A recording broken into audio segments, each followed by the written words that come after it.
Two mid-range beasts go head-to-head. I've got the Pixel 4a and the OnePlus Nord in a face-off next. Hands on Tech is brought to you from LastPass Studios. Using the same password everywhere is a security nightmare waiting to happen. LastPass easily creates unique passwords for every site. Visit lastpass.com/twit. This is TWiT. This episode of Hands on Tech is brought to you by Hover. Visit hover.com/twit to get 10% off your first purchase of any domain extension for the entire first year.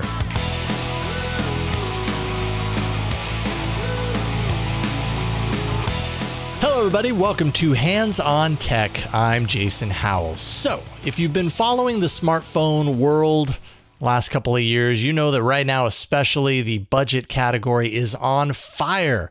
Mid-rangers specifically are just really impressive to me right now. We're getting so much for our money in that like $300 to $500 price range right now at a time where there are phones coming out that are more than $1,000, some upwards of $1,500 or even $2,000. And then you've got this category of devices in the mid-range that are just humming along, $300 to $500, and they actually do pretty much everything you really need them to do. I reviewed a few solid mid-rangers in the past couple of months, the Google Pixel 4a and the OnePlus Nord to be exact, and both left me incredibly impressed with what you get specifically for not a lot of money, right? From design to features to software support.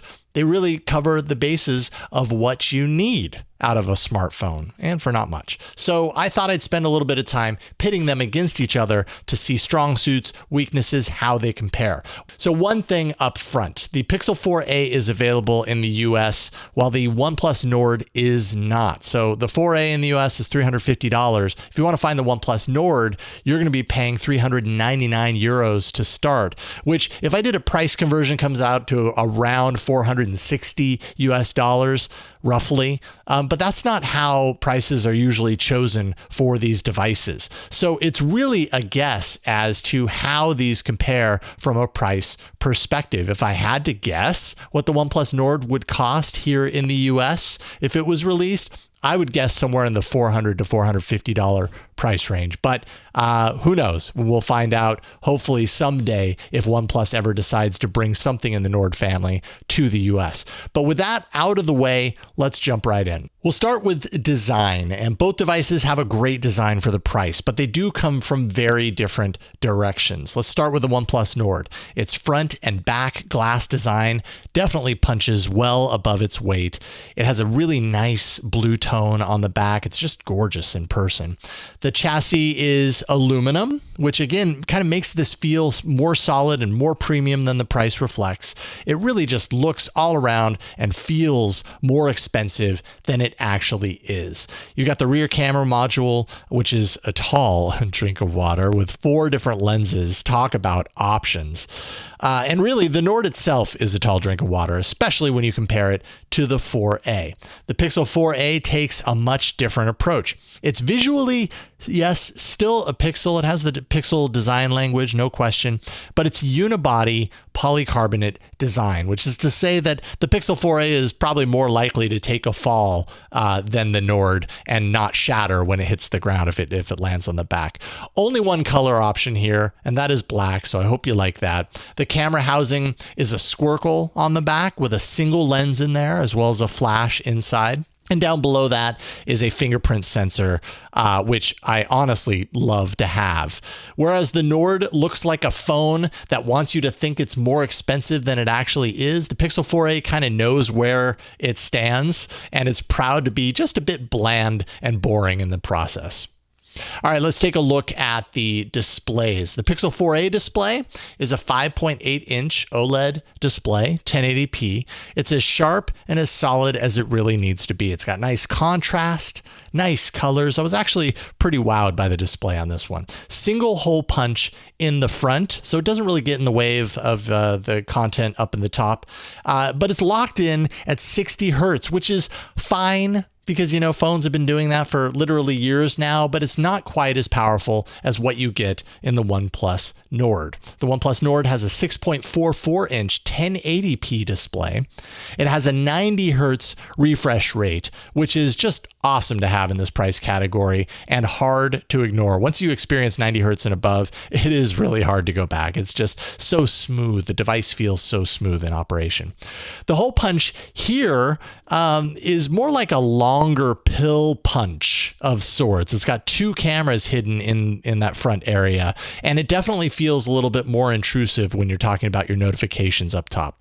The Nord's fingerprint sensor also is in the display, and yes, it works fine. I think this is a point of preference. I prefer the hardware approach. The in-display fingerprint sensor works. It's just not my cup of tea.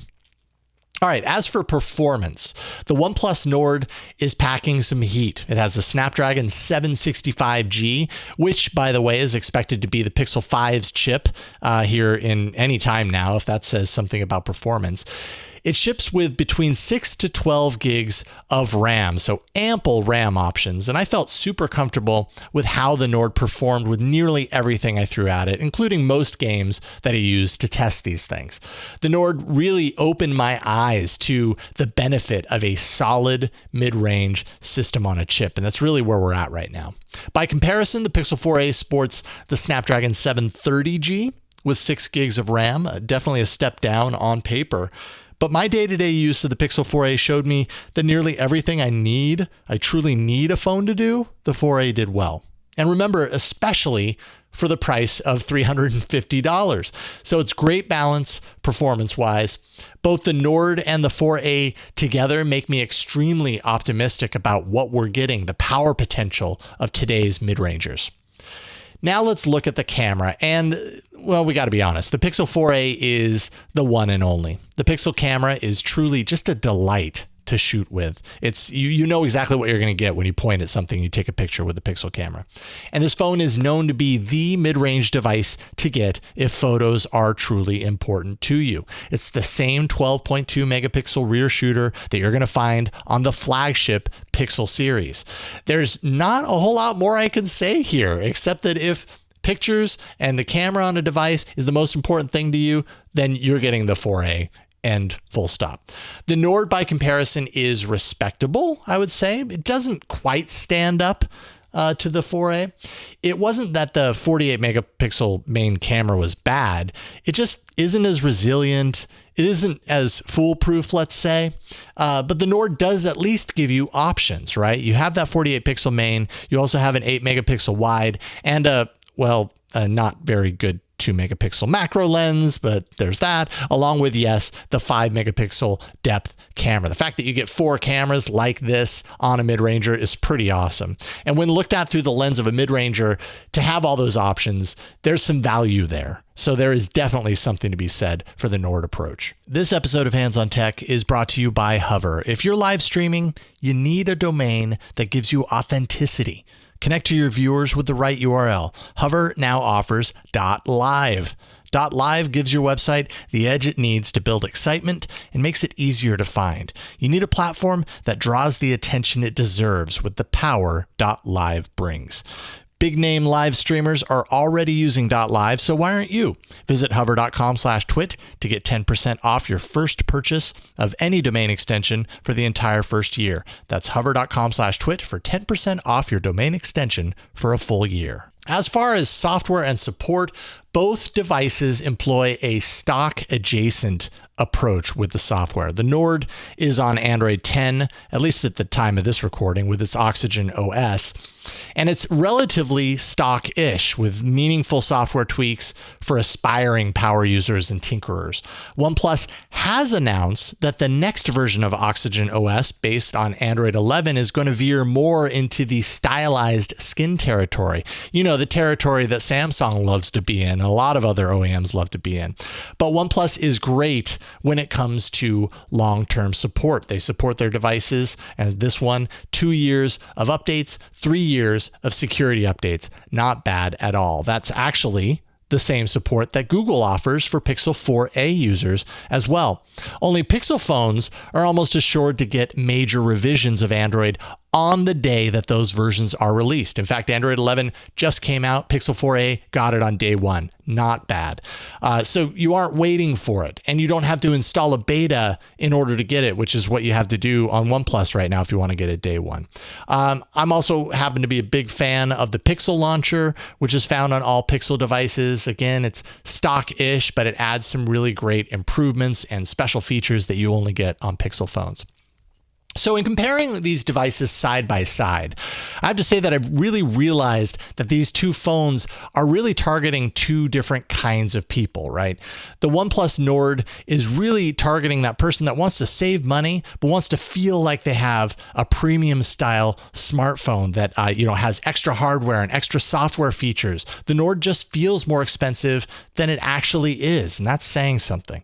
The Pixel 4a, on the other hand, is for the person who isn't at all that entranced by specs, let's say. They want a phone that operates well and can hold up to the task of daily use, but they don't need a device that looks amazing. It's not a looker of a device. Maybe they want something that just sings at the essentials.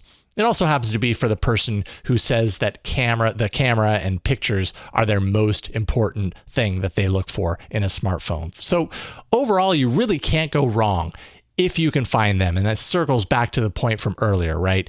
If you're here in the US, you can find the Pixel 4a no problem. The OnePlus Nord is going to be a bit of a challenge. OnePlus has hinted that they plan to bring other Nord-related devices to the US at some point. Let's hope they do that with a device similar to the OnePlus Nord, because it really is something special for the price. I'm Jason Howell. Thank you so much for watching this comparison of the OnePlus Nord and the Pixel 4a. You can watch me talking all about Android hardware all over TWiT, including all about Android and Hands on Android. Thanks for watching.